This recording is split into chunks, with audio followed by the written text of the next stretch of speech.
दोस्तों बहुत प्यारा सा कहरवा नाच गीत सुनाएंगे। आज कहरवा नाच गीत कैसा लगेगा जरूर कमेंट कीजिएगा। पानी भर गईलू गगरिया में, गोरिया गाड़ी गईलू हमारे नजरिया में, गोरिया गाड़ी गईलू हमारे नजरिया में, हो नजरिया में, हो नजरिया में, गोरिया गाड़ी गईलू हमारे नजरिया में, गोरिया गाड़ी गईलू हमारे नजरिया में।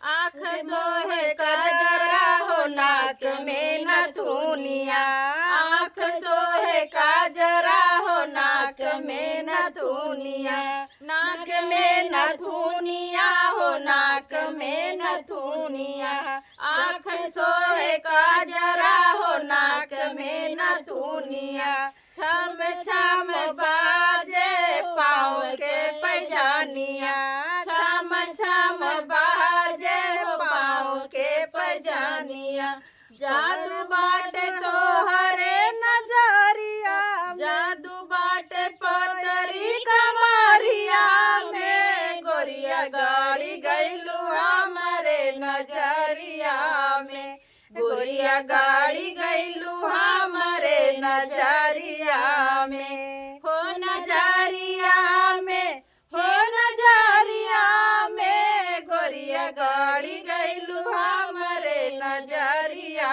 में, गोरिया गाड़ी गईलू हमारे नजरिया में। पानी भर गईलू गगरिया में, गोरिया गाड़ी गईलू हमारे नजरिया में, गोरिया गाड़ी गईलू हमारे नजरिया में। गोरे गोरे गालवा पे सोहेला गोदानवा, गोरे गोरे गालवा पे सोहेला गोदानवा, सोहेला गोदानवा हो सोहेला गोदानवा, गोरे गोरे गालवा पे सोहेला गोदानवा, लाल लाल होठवा से मारे लजानवा, लाल लाल होठवा मारे लजानवा, घूम गईलू आजमगढ़ बाजारिया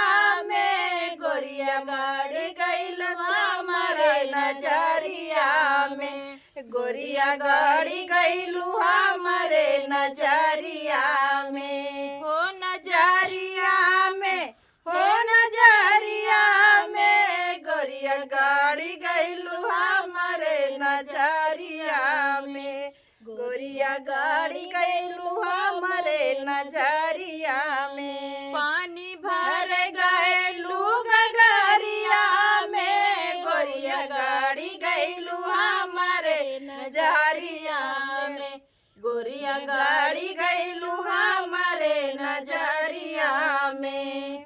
बारी उमारिया में गईलू नखरवा, बारी उमारिया में गईलू नखरवा, गईलू नखरवा हो गईलू नखरवा, बारी उमारिया में गईलू नखरवा, केसिया लहरे जैसे काली रे बदरिया, केसिया लहरे जैसे काली रे बदरिया, तोहर जैसन कोई ना नगरिया में, गोरिया गाड़ी गईलू हमारे नगरिया में, गोरिया गाड़ी गईलू हमारे नजरिया में, गोरिया गाड़ी गईलू हमारे नजरिया में। पानी भर गईलू गगरिया में, गोरिया गाड़ी गईलू हमारे नजरिया में, गोरिया गाड़ी गईलू हमारे नजरिया में। तो कैसे लगा कमेंट कीजिएगा, अच्छा लगा तो लाइक कमेंट शेयर ज़्यादा से ज़्यादा सपोर्ट कीजिएगा। आप सबकी सपोर्ट की ज़रूरत है, ऐसे ही प्यार दुलार देते रहिए और आगे बढ़ाते रहिए। फिर मिलेंगे नेक्स्ट दिन, तो बाय बाय।